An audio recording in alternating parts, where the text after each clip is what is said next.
everyone, and welcome to Welcome to Freeze Dried Friday. This week I'm showing you how to make an awesome sloppy joe for like a 4th of July family holiday.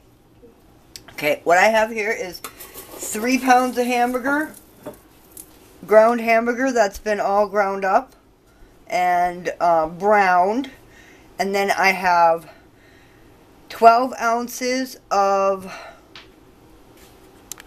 3 pounds of brown hamburger. And then I have 12 ounces of my favorite ketchup, which is my home canned ketchup.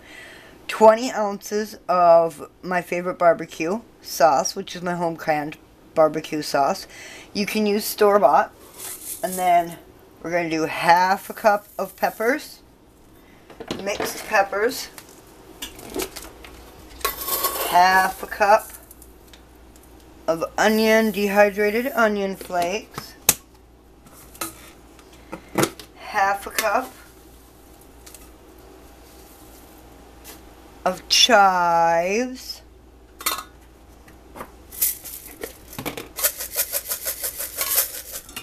Let's do a quarter of a cup of these. Quarter cup of carrots.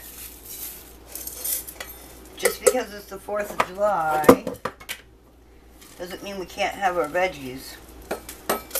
And trust me, it adds an amazing flavor. And then a quarter of a cup of carrots. Then we're just going to mix it all up. And then turn it on low. And then you let it all cook together for 12 to 24 hours. And you've got a great sloppy joe mix for a big family picnic.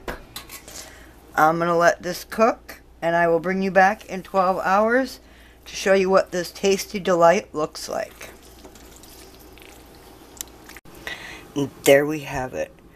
A perfect, well, in my taste, a perfect sloppy joe. I love adding the Thrive Life. It makes it easy. As you can see the corn and the carrots and the peppers and the onions. It's wonderful. And it makes 3 pounds. That is a huge amount to share with your family. And then it works great with side salads, pasta salads, potato salads, deviled eggs, you know, big old family picnic. Alright, thanks for coming along, and if you like this video, give me a thumbs up down below. If you'd like to see me make anything else out of Thrive Life for Freeze Dried Fridays, leave a comment down below and let me know what you'd like to see me make. Alright, everyone, we'll see you in the next one, and remember, stay positive. Bye!